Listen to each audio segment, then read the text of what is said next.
Hello and welcome to online networking. 5 essentials I'm going to share today, a bonus and an extra bonus if you hang on to the end.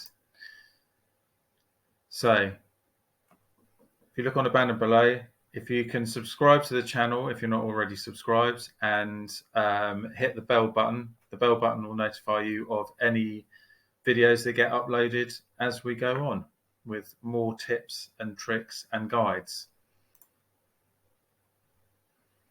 So let's get in straight away. Essential number 1, full name and social media matching names. Now this might sound a bit odd, but I'll explain.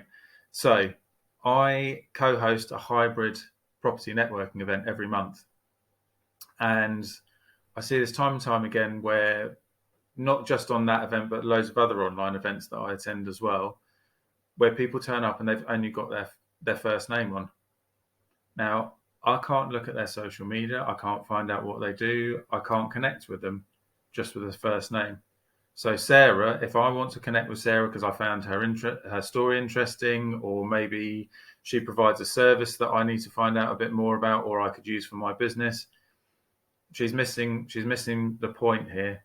Whereas someone like David Roberts, who sat above her on the screen, he's there. Hopefully his profile picture will be matching, but I'll come on to that in a minute.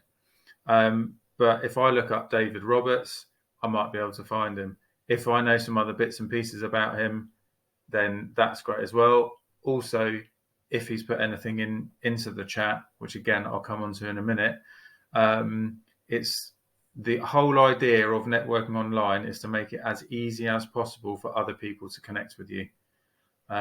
So make sure you've got your full name. Make sure if you're running your maiden name on the Facebook or your social media handles, ladies, make sure you have your maiden name in there, because if you're running your married name on the screen here, like Kate Hart, but all her social media is Kate Jones, I'm not going to be able to find Kate Hart. So make sure that it remains congruent throughout all your media. Essential number 2, video on. Another classic no-no. There are some exceptions, like the little doctor's note for not, or the dog ate your homework. Video on is essential. You don't go to an in-person networking event with a paper bag over your head, because you want people to see you. And again, should be matching your social media. So a picture of you, good clear picture of you. What does this do? Gives you increased visibility, both on the screen, on your social media, and just getting out there. If you're really lucky in a hybrid event, the in the room host will jam everyone onto the big screen as well. So you'll be front and center to 50, 100 people, depending on how big the networking event is. So it makes for better engagement between everyone as well. Again, the last thing you want to do is walk into a room in person and either talk to the back of someone's head or talk to someone with a paper bag on their head. You're not going to do it, right? You're going to talk to the person that you're getting eye contact with. We need that engagement, and from that engagement, we get better connections. So straight away here, this is part of online networking, is the speed at which we can make those connections. And it's as close to in person as we're ever going to get without physically being in person.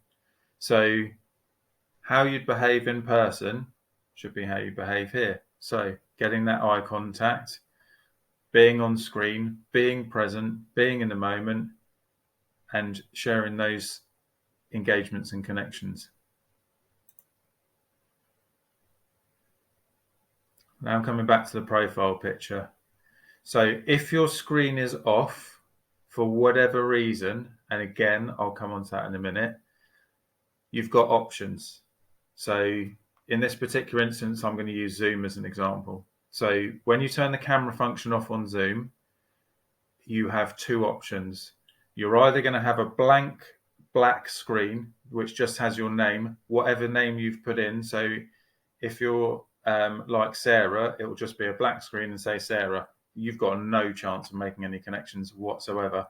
At least if you're one of the other names, then and you've got your full first name and surname on there, at least that's one thing. But let's use this. There's opportunities here for you to expand. So on the top here, we've got my social media profile. So if I have that saved as my screensaver for when I'm off camera, that now means that anyone that's trying to look for me and they see my full name, they see that profile picture, they go onto Facebook, they go onto Instagram, they go onto LinkedIn, they're going to find me very easily, very quickly, which is another reason why I've got a pink circle around there as well, because a lot of people don't have that. So it just sets you out slightly differently. A bit like this guy in the background, the Batman. I used this for guerrilla marketing in a property group where you couldn't tell people what you did blatantly, and I needed to get known as fast as possible. So I thought, if no one remembers my name, at least they'll turn around and say, it's the guy that's got the Batman in the background. No one else has got that.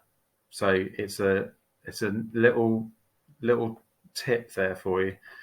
Another great one, which I've tested out and it has worked, is to put a QR code up. So a QR code. So this particular QR code links to one of the businesses that I'm involved in. So that's up on the screen. People cannot help themselves. They will want to take a little shot of that. Or if you're not that tech savvy or a bit nervous about trying to build a QR code out, simple photograph of your business. Again, this QR code is linked to this particular business. So I've got the logo there nice and big. I'd have the name of the company, and people can go out and search it. They can just do a basic Google search. So again, people will either do that there and then on the meeting, or they'll take a screenshot and then they'll look at it later on. But you need to make this as easy as possible for people to connect with you. The easier it is for you to connect, the more likely you're going to be able to build those connections up. So essential number 4, good lighting, he says. I mean, I've got a light on. It's a really dark day today, so apologies for me being tiny and not that well lit. But what happens when you've got good lighting is it increases visibility. No, literally, it increases visibility. But people will be more drawn to you because you're naturally producing that amount of light coming out. So when you're more visible, there's more of an emotional connection as well. And you have the opportunity to radiate your personality, big smiles, bit of a laugh, bit of a giggle, because it's supposed to be fun as well. And that will lead to increased engagement. So making sure the lighting is great is really key here. There's nothing, like I said, the lighting for me on this video is not that great, but it could be a lot worse. You could hardly be able to see me now. If that was a Zoom call, that'd be really frustrating. I'd like to see the person that I'm speaking to and engaging with. And then essential number 5, the chat function. Now, how can you best use this?